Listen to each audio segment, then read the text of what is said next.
Halo guys, sekali lagi bersama saya lagi dalam Alright Nopod Channel. Ini persoalannya sahabat semua. Kenapa begitu ramai politikus-politikus yang begitu takut dan juga membenci dengan Datuk Seri Anwar Ibrahim? Adakah sahabat-sahabat pernah bertanya soalan ini? Itu dia. Jadi seperti mana yang kita tahu, Datuk Seri Anwar Ibrahim begitu committed untuk mereformasikan negara kita. Ya, mereformasikan sistem pentadbiran, khususnya melawan korupsi rasuah di dalam negara kita, sehingga itu Datuk Seri diperlakukan, diaibkan, difitnah, dimasukkan ke dalam penjara dengan skandal-skandal yang direka-reka oleh politikus-politikus yang begitu gentar dan takut dengan Datuk Seri Anwar Ibrahim. Namun begitu sahabat semua, kenapa? Ya, walaupun dibuat seperti itu, walaupun diperlakukan seperti itu, Datuk Seri Anwar Ibrahim, Perdana Menteri kita yang ke-10, tetap menjadi tokoh pilihan rakyat Malaysia untuk menarajui dan juga memimpin negara kita, yaitu negara Malaysia, Kerajaan Perpaduan dan Malaysia Madani, sahabat-sahabat semua. Jadi hari ini kita mau memberikan sedikit ulasan dan juga pandangan yang saya petik daripada reformis Madani berkaitan dengan rakyat hari ini yang menjadikan tokoh ataupun Datuk Seri Anwar sebagai tokoh pilihan untuk menerajui negara kita Malaysia.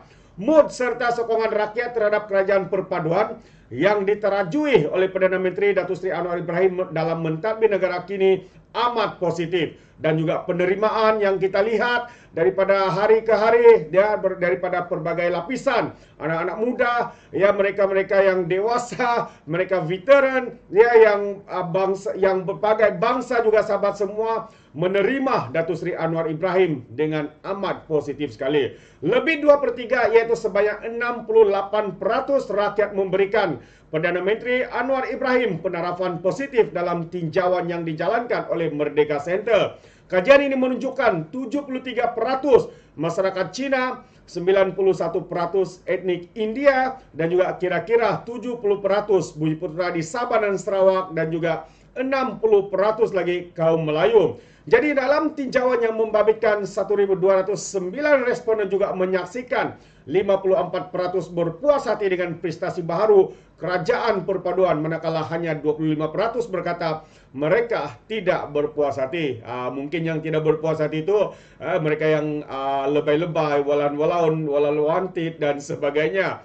Jadi kalau kita lihat sahabat semua, sebanyak 83% responden berkata mereka menerima keputusan yang di Pertuan Agong untuk melantik Datuk Seri Anwar Ibrahim sebagai Perdana Menteri yang ke-10 buat negara kita Malaysia. Pada masa yang sama juga, jabatan perangkaan terhadap tahap peningkatan inflasi juga berkurangan dari kepada 3.4%, dan ini membuktikan isytihar kerajaan berjaya kawal peningkatan harga barang. Jadi kalau kita imbas semula tahap inflasi pada era Kerajaan Perikatan Nasional 1.0 dan 2.0 era pentadbiran Muhyiddin Yassin dan juga Ismail Sabri, inflasi, peratusan inflasinya sebanyak 4.1 kalau saya tidak silap sahabat-sahabat semua. Tetapi hanya dengan suku pertama ini kita boleh melihat peratusan inflasi itu kini berkurangan kepada 3.4%.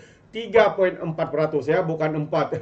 Jadi ini hasilnya bagaimana tata kelola yang bersih, tata kelola yang baik dipimpin oleh seorang Perdana Menteri yang mementingkan dan memberikan fokus sepenuhnya untuk memulihkan negara kita. Secara umumnya rakyat sangat selesa dengan falsafah pentadbiran yang berprinsipkan kepada konsep Madani. Hal ini disebabkan sebelum ini tidak kira dari segi siasatan kes rasuah maupun tangkapan bayaran cukai, hanya orang bawahan sahaja yang terlibat. Dalam pentadbiran Madani, Kerajaan Madani, Malaysia Madani ini, yang berprinsipkan keadilan di mana orang berkuasa dan yang tertinggi dalam struktur masyarakat juga tidak akan terkecuali dalam penyiasatan dan juga pendakwaan.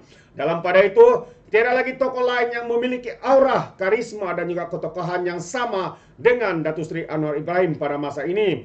Hal ini disebabkan Tun Mahathir dan juga Hadi Awang sudah jauh terlalu tua dalam episod politik Malaysia, dan Muhyiddin juga kini berhadapan dengan kes rasuah. Najib pula masih dalam penjara, dan tiada tokoh lain yang sebaris dengan Datuk Seri Anwar Ibrahim untuk menarajui negara kita Malaysia. Jadi Perdana Menteri Anwar Ibrahim bukan saja mendapat sokongan daripada rakyat Malaysia, malahan turut disokong oleh institusi beraja negara yang berpaksikan kepada raja berperlembagaan. Oleh sebab itu, ada yang berpendapat kerajaan perpaduan juga adalah kerajaan yang di Pertuan Agong. Natijanya, Datuk Seri Anwar Ibrahim terus menjadi tokoh pilihan rakyat.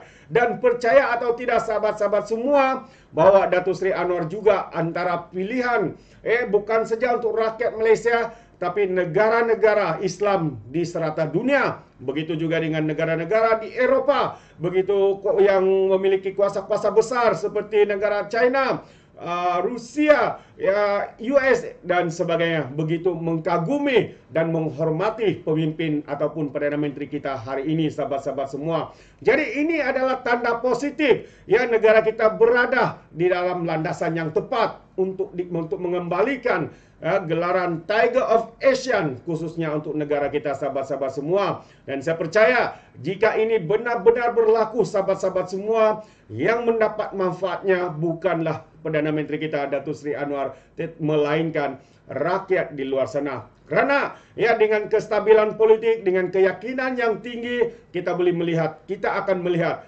pelabur-pelabur akan berduyun-duyun masuk di dalam negara kita. Ya, mereka akan mahu untuk melabur kerana adanya pribadi ataupun sosok tubuh seperti Datuk Seri Anwar Ibrahim yang boleh dipercayai, yang boleh diharapkan.